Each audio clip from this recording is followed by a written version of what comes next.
Filter makes me look so studious. Well, joke's on you, Snapchat. I actually have a pair of glasses just like this. I need them to do things like, thread a needle. Anyway, welcome in. Welcome, welcome, welcome. I'm so glad you're here. So I'm Gen X. And guess what? I like disco. I do. I genuinely like disco. Not even ironically. Actually, I love disco. You put it on and you just have to move. And endorphins, they make you happy. So all you Gen Xers out there, you can come at me all you want. Now, I will rock till I die. I will rock from the grave. I am a rocker. I am a goth, alt, baby, 100. But you know what? One time my husband, he texted me, I'm at the store. What do you want? I told him, bring disco back. So today on Gigi Says What Now, we are talking about disco and Studio 54. Okay, so check it.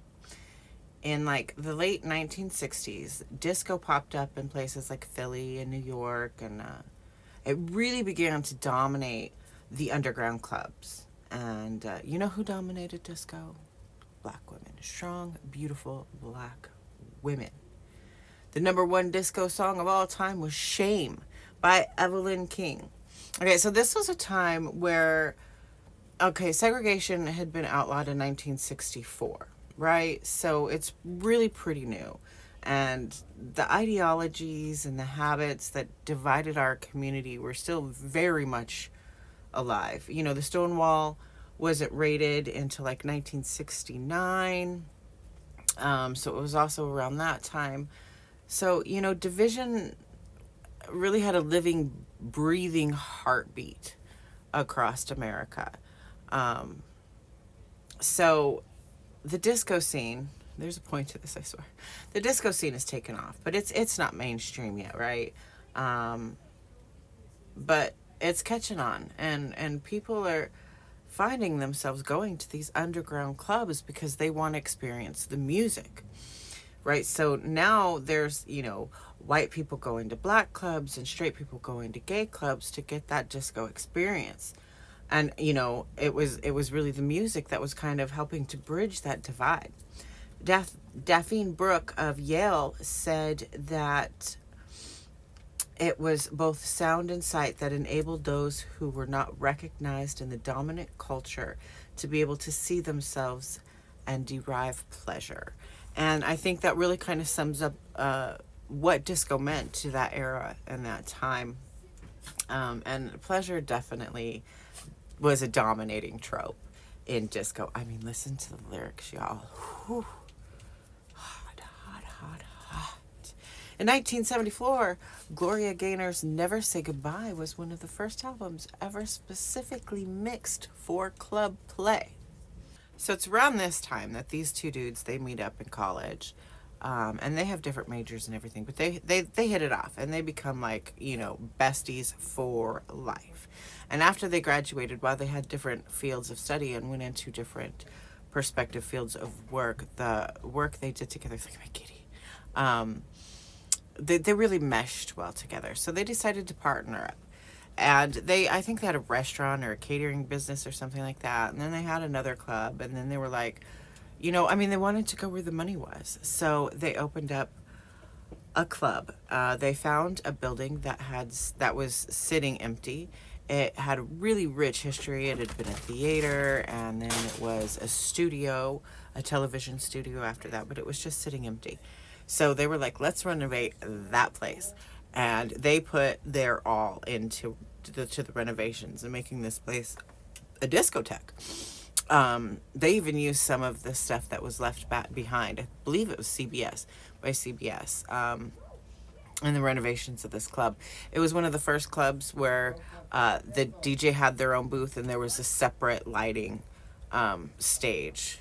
And I mean, it was opulent, and it was extravagant, and it was exceptionally done. And it was actually really, really super smart of them to choose disco, because in 1977, a movie came out called Saturday Night Fever starring John Travolta. And that movie was a box office smash, and it really brought disco into the mainstream, um, in every aspect, not just in the music and the clubs, but you also saw it in like fashion and lifestyle as well. So they were like, let's go where the money is. They had thought literally of everything. They had a problem, see. In New York, during that time, getting a liquor license was ridiculously difficult. And obviously, they're opening up a club. They need to serve, right? Serve. So they're on the waiting list, and they're waiting and they're waiting and they're waiting. But they've got all this money dumped into this club that's built and ready to go. And they can't just like not open. They have all their other licenses and everything else. So they found a catch 22 or a workaround. And what they would do is they would go down every single day and get a catering license for that day, which allowed them to serve. And they did this for the majority of the time that the club was open. Smart. Smart. Now, okay, for me, I don't know jack about marketing. I mean, if I did, I would probably be able to sell a book, but I can't, not to save my life. And I literally need to save my life. Anyway, so they're masters. Their opening night, the streets were just mobbed, like mobbed with people wanting to get in. It was total mayhem. They had to pull security from inside the club to handle the crowds outside. The coat check people couldn't even keep up with the coats. There were just coats flying everywhere. It was pandemonium, but very, very successful. Now, building occupancies, they exist for a reason, you know, and it's pretty important that you follow that. And the popularity of the club did not slow down, and it really forced them to be very exclusive. They couldn't just let anyone and everyone in. Now, they could have done like a first come first serve type thing, but they went a different route and became very exclusive. And with that exclusivity, it became the place people wanted to be. The elite, highbrow, who wanted to get away, let loose, let their hair down, party, dance. So it was a kind of exclusivity that really hadn't been seen before, because now you have, you know, members of the LGBTQIA mixing with A-list actors, models, musicians, designers. I mean, anyone who had really made a name for themselves and wanted to be part of that lifestyle got in the club. There was a $20 cover fee, but the VIPs did get in for free. Not all of them though. Some musicians, some like really super popular musicians back in the day, they had to pay their $20 to get in, but they got in. Now there was a whole lot of people that would stand out in line and wait to get past those velvet ropes, and they didn't get in. They were outside the club. I was a baby back then, and I've never been to New York, but I like to think that if I would have had the opportunity to go to Studio 54, I wouldn't have gotten in. I wouldn't have. Let's be real. Now, I could spend the next hour talking about who was on the VIP list, right? But it was just anyone who was anyone. If they were on the cover of any magazine, they were probably at Studio 54 at some point. You know, young, old, gay, straight, black, mostly white, people off the street as well that were allowed into the club, that got past the lines. Now, okay, so this is during a time where free love was trending. You know, the whole hippie movement and all that was very close to that time. So free love was trending, and it was before the whole tragedy of the AIDS epidemic. And, you know, you have this music just pumping and bodies moving, and it feels like a safe place, and probably everybody is pretty elevated. And they're wearing very little clothes. And anyway, it was said that there was actually mattresses in the basement, and you know, there was a lot of rumors around that part of the party atmosphere as well. So it sounds like a good time. But, it was definitely tried to be emulated across America. By 1979, there were over 20,000 discotheques in America. So Studio 54 really just kind of popped off and became the stuff of legends. They had a problem, though. Their Studio 54 was only open under this ownership for like 3 years. And for half that time, they didn't have a liquor license. And they had a whole handful of haters. And there was a lot of rumors that went around. There was rumors that a person passed in the walls trying to sneak into the club, a man in a black tie that everybody said smelled like a cat. Now, I couldn't find any receipts for that.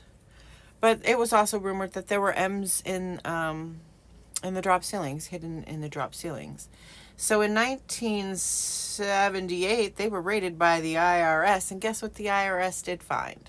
The M's in the drop ceiling, along with the receipts. Okay, so these dudes, they had like literally the best bookkeeper that ever existed in the history of bookkeeping, right? There was not a penny that went into this club or out of this club that was not accounted for. And let me tell you, the money rolled in. Okay, so there was a line when they found the books. There was a line in there for party favors, and these party favors included things like, to use terminology at the time, candy and dolls. Have you seen that movie Valley of the Dolls starring Sharon Tate? She actually had like a career before the whole Charles Manson thing. Anyway, it's a really good movie. If you're into the movies from like the 70s and stuff, I would watch it. But trigger warning, serious trigger warning. It definitely deals with some very heavy topics surrounding diet culture. If you catch my drift. I've seen the movie a couple times and it's really good. I liked it, but I've never read the book. I should put that on my TBR. I mean, I have a TBR back there I need to get through, but I should do a Gigi Says What Now on Sharon Tate, shouldn't I? Anyway, so there's a line on the books for these party favors that were purchased for these VIP guests, right? And when they raided, they actually found some candy that tested pure and some dolls and other things that they shouldn't have had. In addition to the party favor line in the bookkeeping, there was also a line in there titled SKM. Anyway, the owners ended up taking a plea deal. The club eventually sold, but didn't it didn't last very long because in 1979, some radio disc jockey probably couldn't get into the club. I don't know why.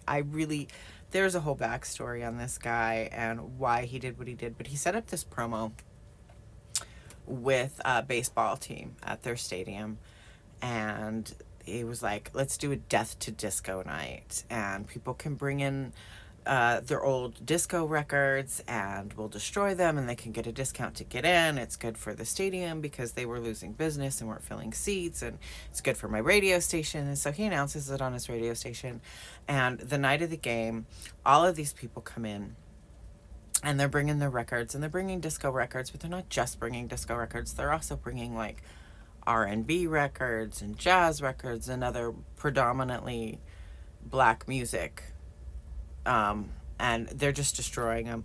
It becomes a heyday. It's just completely out of control. There's a whole melee going on. There's broken records everywhere. The grass is on fire. Trucks are driving around. The nuns in the stadium are like, oh, what's going on? So yeah, it was that definitely took the death to disco movement to the next level, and the Death to Disco movement definitely became mainstream. Now, I will tell you, honestly, being that young Gen Xer in the 80s, by the time I really started to find myself and get into music and stuff, disco was dead. And as a rocker, goth, alternative Gen Xer, I was absolutely a part of that. Disco's dead. Disco's awful. In my mind, disco was old people music. My Janice, go away. My mother listened to disco. My mother loved disco. So it was old people music. It was old timey music to me. I never thought of it as black music, but that doesn't excuse the fact, and it just doesn't excuse the fact that I was unknowing, and I was still willing to just kind of take this pretty little package that was offered to me and be like, disco is dead. Now, that whole death to disco movement, please seated, and it's just systemic and also just blatant racism. Now, I'm older now, and I'm a little bit better at recognizing when these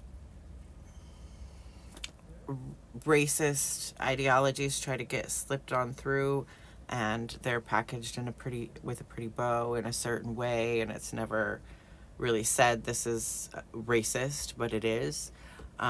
So I can do better now, and the good news is so can you. So anyway, I'm not saying, you know, you have to listen to music that doesn't inspire you or you don't like, but one thing that I think disco really taught us, in a historical sense, is that music can be a bridge to that divide within our communities, and it does have the power to bring us together. No, I'm not saying you have to go out and listen to disco. As for me, though, computer, play some disco. The background of my video. It's copyrighted. Anyway, that is all I have for you today on GG Says What Now. Now, there is, if you look up and you research Studio 54, there is so much, so much available out there. There's documentaries, there's articles. I mean, there's going back all the way to the time, you know, when they were opening up the club through now. It's Studio 54 is still legendary. It's still a club that is talked about. It is still a club that shows up in movies and on TV and is even mentioned in modern music. And it was only open for 3 years. 3 years. And really, disco in and of itself was really only around for 10, maybe 15 years from the gate, before it stopped being made. You guys bring back disco, please. That makes me happy. Anyway, thank you so much for joining me today on Gigi Says What Now. Maybe next time we'll talk about Sharon Tate, in her life, because I feel like we only ever talk about her, and like, you know, she had a whole life before that. Yeah, that's all I have for you guys. Thank you so much for being here. I love you so much. Remember, you're valid, you're worthy, you're loved. Bye.